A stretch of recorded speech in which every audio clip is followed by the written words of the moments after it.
Brothersong by T.J. Klune. Narrated by Kirt Graves. Chapter 1. Gone.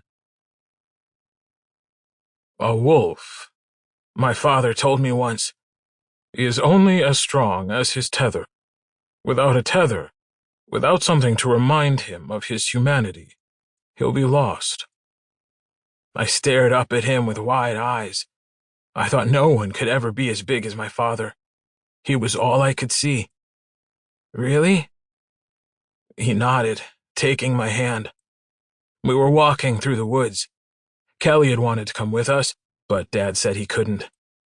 Kelly cried, only stopping when I told him I'd come back and we'd play hide and seek. You promise? I promise.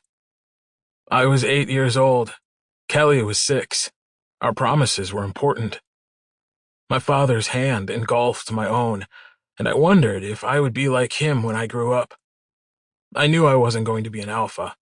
That was Joe, though I didn't understand how my 2-year-old brother would be the alpha of anything. I'd been jealous when my parents told us Joe would be something I could never be, but it had faded when Kelly said it was okay, Carter, because that means you and me will always be the same. I never worried about it after that.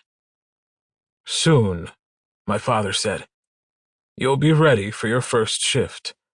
It'll be scary and confusing, but so long as you have your tether, all will be well.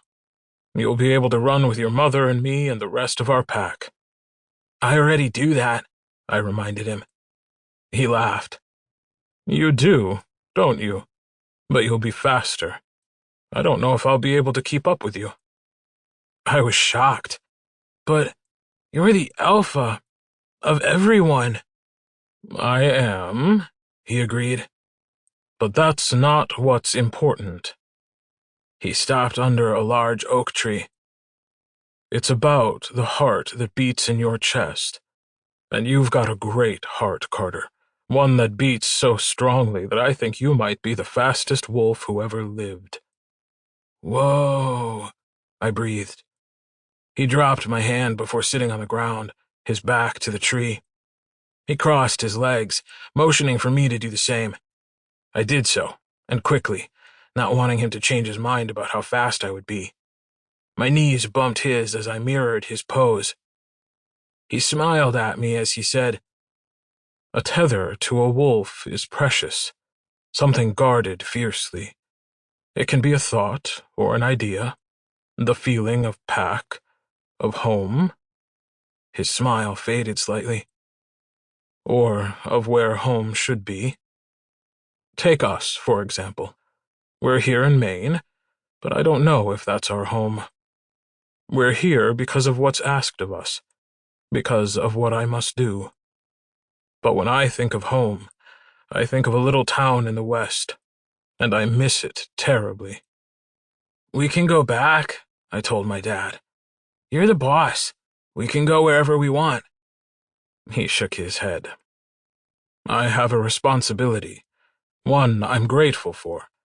Being an alpha isn't about doing whatever I want. It's about weighing the needs of the many. Your grandfather taught me that. An alpha means putting others above yourself. And that's going to be Joe? I said dubiously. When I'd seen him last, he'd been in a high chair in the kitchen, Mom scolding him for putting Cheerios up his nose. He laughed.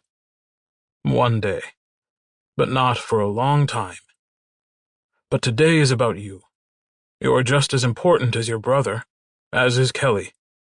Even though Joe's going to be the alpha, he'll look to you for guidance. An alpha needs someone like the two of you who he can trust, who he can look to when he's uncertain. And you'll need to be strong for him. Which is why we're here.